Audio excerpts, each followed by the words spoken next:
Fact India இணைய தொலைக்காட்சிக்கான 10 கேள்விகள்.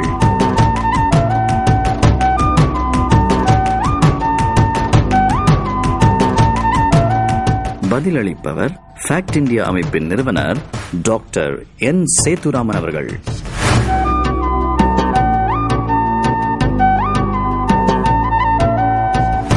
முதல் கேள்வி: இந்தியாவின் பொருளாதார வளர்ச்சிக்கு தடையாக இருப்பது லஞ்சம். அதை ஒழிப்பதற்காக நீங்கள் ஃபேக்ட் இந்தியா என்ற அமைப்பை உருவாக்க வேண்டும் என்ற எண்ணம் எவ்வாறு தோன்றியது? ஃபேக்ட் இந்தியா என்பது ஒரு அக்ரோனிம், அதாவது federation of anti corruption teams என்ற பல்வேறு வார்த்தைகளினுடைய முதல் எழுத்தை கொண்டு ஆரம்பிக்கப்பட்டது.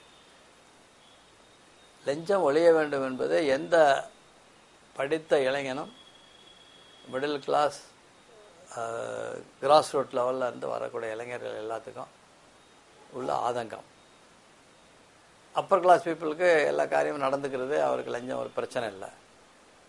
ஆகவே நாங்கள்லாம் லஞ்சம் எங்கும் பரவி இருக்கிறதுனால வாழ்க்கையில் கஷ்டப்பட்டு நாங்கள் அடைய வேண்டிய வளர்ச்சியை அடையாமல் மற்றவர்களால் திறமை இல்லாத மற்றவர்களால் முந்தப்பட்டு ஒரு வாழ்க்கையில் விரக்தி அடைந்து நாங்கள்லாம் கஷ்டப்பட்டவங்க. அதனால் இதுக்கு என்ன காரணம்னு பார்க்கல, மிக முக்கியமான காரணம் லஞ்சமும் ஊழலும். ஆகவே என்னாலோ அல்லது எங்களுடைய நண்பர்களாலோ இந்த லஞ்சத்தை முழுமையாக ஒழித்துவிட முடியாது என்று உணர்ந்ததால், ஜனநாயகத்துக்குள்ளே சட்டத்துக்குள்ளே நாங்கள் லஞ்சத்தை ஒழிக்க முயற்சிப்பதால் ஒரு மிகப்பெரிய சக்தியை திரட்ட வேண்டும் என்று லஞ்சம் ஒழிப்பிற்கு எந்தெந்த அமைப்புகள் இருக்கின்றனோ அந்த அமைப்புகளை எல்லாம் ஒன்று சேர்த்து ஒரு ஃபெடரேஷன், அதாவது ஒரு ஒருங்கிணைப்பு குழுவாக நாங்கள் அதை வைத்திருக்கிறோம்.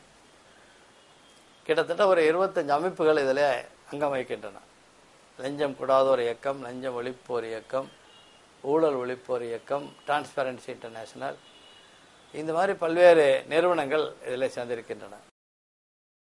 இரண்டாவது கேள்வி: லஞ்சத்துக்கு எதிராக போராட வேண்டும் என்ற உறுதியான எண்ணம் எப்போது உங்களுக்கு உருவானது? அதற்கு கிரியா ஊக்கியாக இருந்த ஏதாவது ஒரு நிகழ்ச்சியை உங்களால் கூற முடியுமா? லஞ்சம் நமது வாழ்க்கையில் ஒவ்வொரு அத்தியாயத்திலும் குறிக்கிறது என்பது எல்லோருக்கும் தெரியும். அது சின்ன வயசில், ஒரு ஓடுற வயசில் லஞ்சத்தால் பாதிக்கப்படும் பொழுது நமக்கு கோபம் வருகிறது, அவர்களை தண்டிக்க வேண்டும் என்ற உணர்வு வருகிறது. தண்டிக்க முடியவில்லை, சட்டம் அதற்கு வழி சொல்லவில்லை, சமுதாயம் அதற்கு இடம் கொடுக்கவில்லை என்று சொல்லும் பொழுது நமக்கு இன்னும் அதிகமாக வேகங்கள் வந்து வன்முறைக்கு நம்மளை அழைத்து செல்கிறது. இந்த அனுபவம் ஒரு நியாயமான தேசிய உணர்வுள்ள ஒவ்வொரு இளைஞனுக்கும் இந்த நாட்டிலே வந்திருக்கிறது, இனிமேல் வரப்போகும். எங்களுக்கும் அந்த மாதிரி அனுபவம் நிறைய வந்துச்சு. அதில் ஒரு அனுபவத்தை நான் உங்கள்கிட்ட பகிர்ந்துக்கிறதுல நான் வந்து மகிழ்ச்சி அடைகிறேன். அது வருத்தமான அனுபவம். சின்ன வயசில் 61 மார்ச் மாதம், ஏப்ரல் மாதம் எங்களது மாவட்டத்தில் முதல் மார்க்காக எஸ்எஸ்எல்சியில் வாங்கிட்டு 70 விழுக்காடு எஸ்எல்சியில் வாங்குறது பெரிய சமாச்சாரம். மருத்துவக் கல்லூரிக்கு அப்ளிகேஷன் போடணுங்கிறதுக்காக நான் சாதி சான்றிதழ் வாங்கணும். தாசில்தார் ஆஃபீஸுக்கு போகிறேன். அதுக்கு முன்னால் விஏஓ, ஆர்ஐ இவங்ககிட்டலாம் வாங்கிட்டு அவங்கெல்லாம் சும்மா ஒரு ரூபா 2 ரூபா லஞ்சம் கேட்டாங்க. எல்லாம் கொடுத்துட்டு வாங்கிட்டு போயாச்சு. எங்கள் வீட்டில் இருந்து ஊரில் இருந்து தாசில்தார் ஆஃபீஸு 25 கிலோமீட்டர், திருப்பத்தூர். அங்கே போகிறோம். என் கையில் 10 ரூபா தான் இருக்குது. 10 ரூபா எங்கள் அம்மா கொடுத்துச்சு. பஸ்ஸில் போய் இறங்கி 11 மணிக்கு தாசில்தார் ஆஃபீஸ் போய் கொடுக்குறேன்.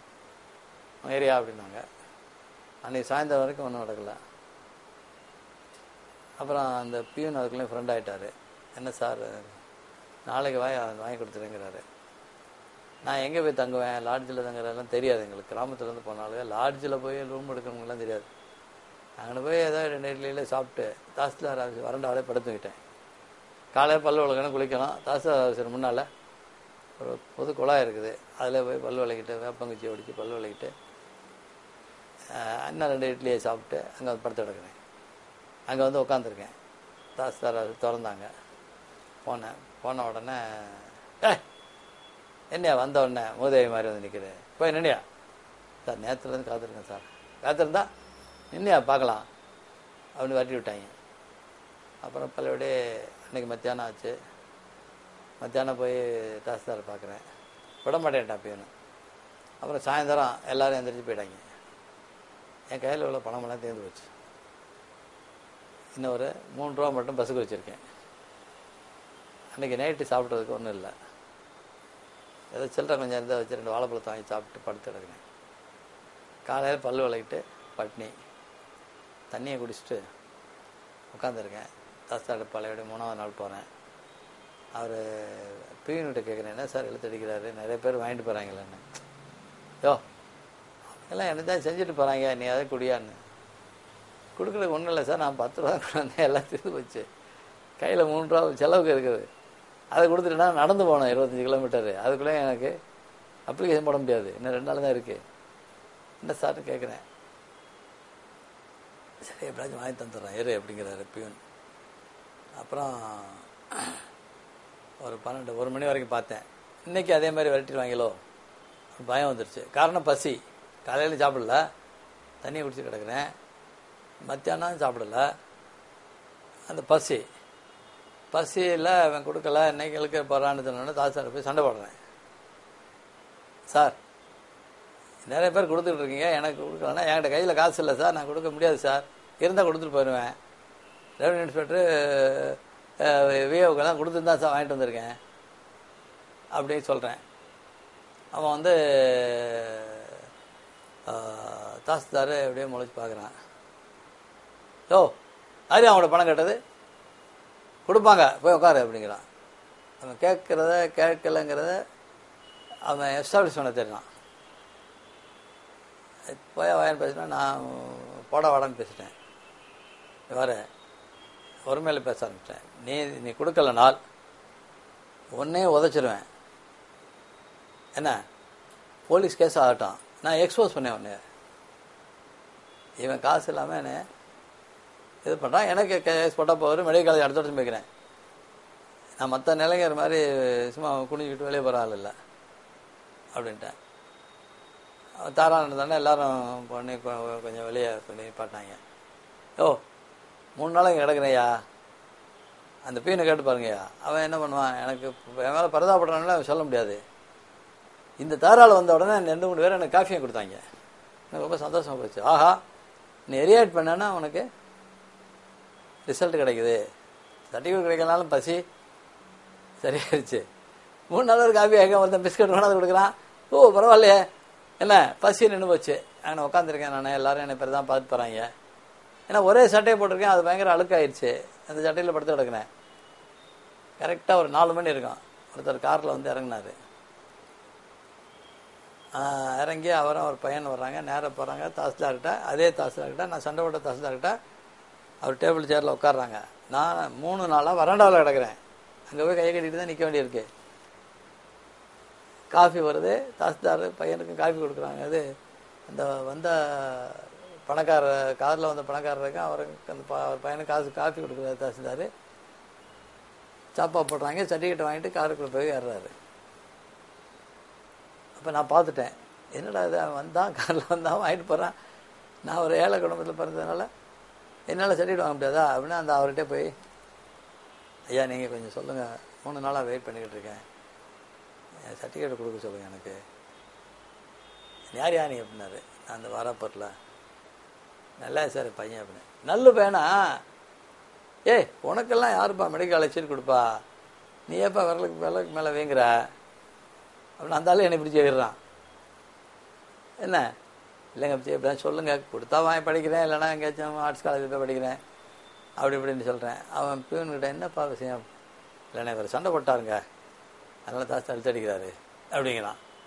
அப்படி இல்லை, அவர் இழுத்தடிச்சனால சண்டை போட்டேன், நீ முதல்ல மாற்றி சொல்லாத என்ன அப்படின்னு அவர்கிட்ட சொன்னேன்.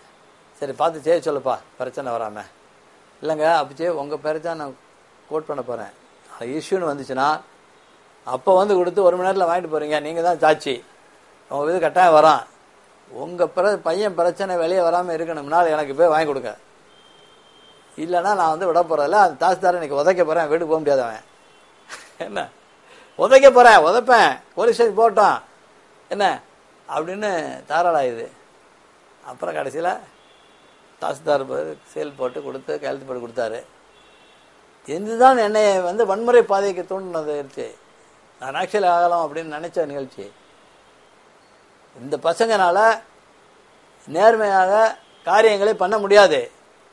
நீ தாராள பண்ணினா தான் உனக்கு காஃபி டீ கொடுக்குறாங்க, பிஸ்கட் கொடுக்குறாங்க. நேர்மையாக உனக்கு உரிமை இருக்குன்னு கேட்டீங்கன்னா கொடுக்க மாட்டான். ஆக தாராள பண்ண, ஏன் துப்பாக்கி எடுக்கக்கூடாது அப்படின்னு நான் நினைச்சேன். நான் ஆகவே துப்பாக்கி எடுக்கக்கூடிய இளைஞர்கள் மிகப்பெரிய தியாகிகளாக என் கண்ணுக்கு தெரிகிறாங்க. தாசில்தார் அடிக்க போறது தப்பு தான், ஆனால் தாசில்தார் அடிக்க போற அளவுக்கு அவர் நடந்துக்க கூடாதுல்ல. நீங்கள் என்ன ஆயுதம் எடுக்க வேண்டும் என்பதை நீங்கள் தீர்மானிப்பதில்லை, உங்களுக்கு எதிராளி உள்ளவங்க தீர்மானிக்கலாம். ஆக நான் என்ன ஆயுதம் எடுக்கணுங்கிறது, வன்முறை ஆயுதத்தை எடுக்கணும்னு அந்த தாசில்தார் தீர்மானிச்சாருங்க, இல்லைன்னா காரியம் நடக்காதுங்க. 3வது கேள்வி. பொருளாதார அறிஞர்கள் இந்தியாவில் உள்ள லஞ்ச பணம் 75 லட்சம் கோடியை தாண்டிவிட்டது என்று கூறியுள்ளார்கள். இந்த பெருந்தொகையை இந்தியாவின் வளர்ச்சிப் பணிகளுக்கு செலவழித்திருந்தால் நமது நாடு வளர்ச்சியில் மிகப்பெரிய சாதனையை எட்டியிருக்கும் என்று சொல்லியிருக்கிறார்கள். இது பற்றி உங்களுடைய கருத்து என்ன? 75 லட்சம் கோடி, அதுவும் கடந்த 10 ஆண்டுகளுக்குள்ள இங்கிருந்து கொள்ளையடிச்ச பணம் வெளிநாட்டுகளில் உள்ள டாக்ஸ் ஹெவன் என்று சொல்லக்கூடிய வங்கிகளில், சுவிஸ் வங்கி போன்ற ஒரு 10-15 வங்கி இருக்கு. அதில் பதுக்கல்காரர்களின் சொர்க்க பூமி என்று சொல்லக்கூடிய வங்கிகளில் பதுக்க வைக்கப்பட்டிருக்கிறது. 75 லட்சம் கோடி அமௌண்ட் என்னன்னா, சென்ற வருடம்தான் இந்தியாவுடைய பட்ஜெட்டு 11 லட்சம் கோடியாக மாறினது. அதுக்கு முன்னாலெல்லாம் 10 லட்சத்துக்கு கீழே தான் இருந்துச்சு. தமிழ்நாட்டினுடைய பட்ஜெட்டு வெறும் 30,000 கோடி தான், 1 லட்சம் கோடி கூட இல்லை, 30,000 கோடி தான். இந்திய பட்ஜெட்டை போல கிட்டத்தட்ட 7.5 பங்கு 10 ஆண்டுகளுக்குள்ளே கொள்ளையடித்து அந்த பணத்தை பதுக்கல் வங்கிகளிலே பதுக்கி வச்சிருக்காங்கன்னா இது ஒரு பெரிய கொடுமை. இந்த பணம் இந்திய மக்களுடைய வரியாக கட்டினது, வெளிநாட்டு வங்கிகளில் இந்தியாவிற்கு திட்டங்களுக்காக கடன் வாங்கினது, அந்த வாங்கின கடன் கொடிக்கிட்டே போகுது, அதில் இவங்க சுரண்டுறது, சைஃபன் பண்ணுறதுன்னு சொல்லுவாங்க. இப்படி வச்சுருக்காங்க. இதை நம்ம ரெக்கவர் பண்ணோம்னால் நம்மகிட்ட உள்ள 30 லட்சம் கோடி கடனை கட்டிடலாம். ஏன்னா இந்தியாவுடைய பட்ஜெட்டில் 25% கடன் வட்டி கட்டுறதுக்கே போயிடுது, கடனுக்கு வட்டி கட்டுறதில்ல. ஆக 30 லட்சம் கோடி கட்டின போகிறதுக்கு மீதி 45 லட்சம் கையில் இருக்கு. 5 வருஷத்துக்கு நம்ம இந்திய பட்ஜெட் போட்டுடலாம். இதுதான் இது விஷயம். இந்தியா எங்கே போயிடும், ஆனால் அது ஒத்துழைக்க மாட்டேங்கிறாங்களே. ஏன்னா அது அரசியல்வாதிகளுடைய பணம் தானே.